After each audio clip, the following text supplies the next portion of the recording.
Climate and vegetation.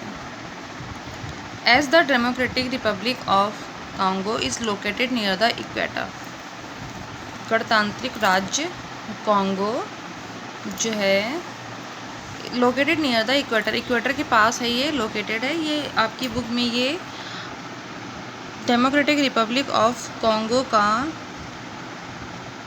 Map है, ठीक है।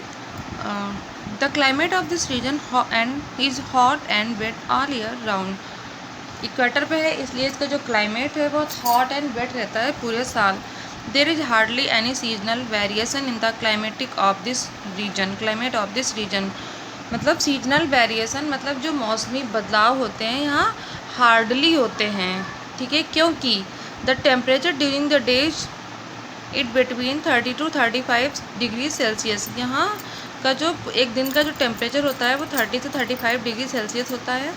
It rains almost every day in the afternoons, और यहाँ आलमोस्ट प्रत्येक दिन दोपहर के बाद वर्षा होती है। The humidity is very high because moisture evaporates from the rivers, ponds, plants and forms clouds. यहाँ का जो मॉइस्चर है, जो ह्यूमिडिटी है वो वेरी हाई है, मतलब नमी जो है बहुत ज़्यादा है, क्योंकि जो मॉइस्चर है एवापोरेट्स भाप बन जाता है from the river, ponds, plants and forms clouds.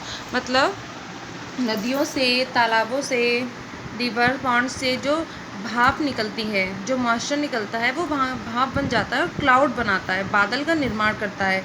नदियों तालाबों से भाप निकलकर क्लाउड बनाती है। These clouds rise slowly and in the evening rainfall occurs along with thunder storm.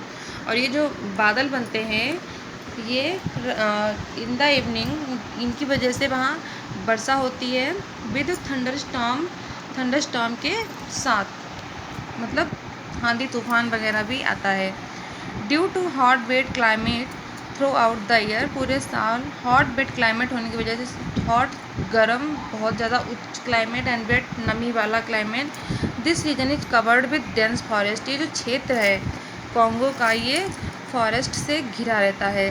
The trees are so close to one another that they make a canopy. जो trees हैं वो एक दूसरे के इतने करीब है कि कैनोपी बनाती हैं। कैनोपी मतलब वो एक छत का निर्माण करती हैं, छत जैसी बनाती एक दूसरे पेड़ों से। आप कहीं बाहर गए हो तो आपने देखा होगा दो पेड़ आपस में ऐसे बंधे होते हैं कि ऐसे लग रहा है कि उन पेड़ों पे छत बनी हुई है।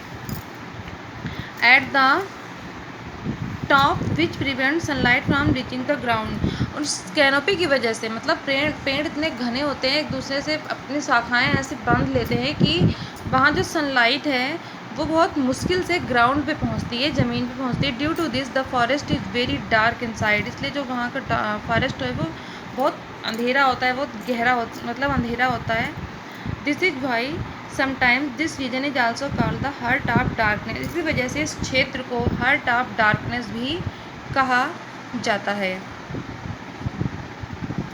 Some of the main trees of these forest और कुछ मेन ट्रीज हैं इस फॉरेस्ट की mahogany, rosewood, rubber, cinchona, bamboo and oil palm. ये यहाँ के मेन पेड़ हैं। The forest are so thick that they can't be easily exploited.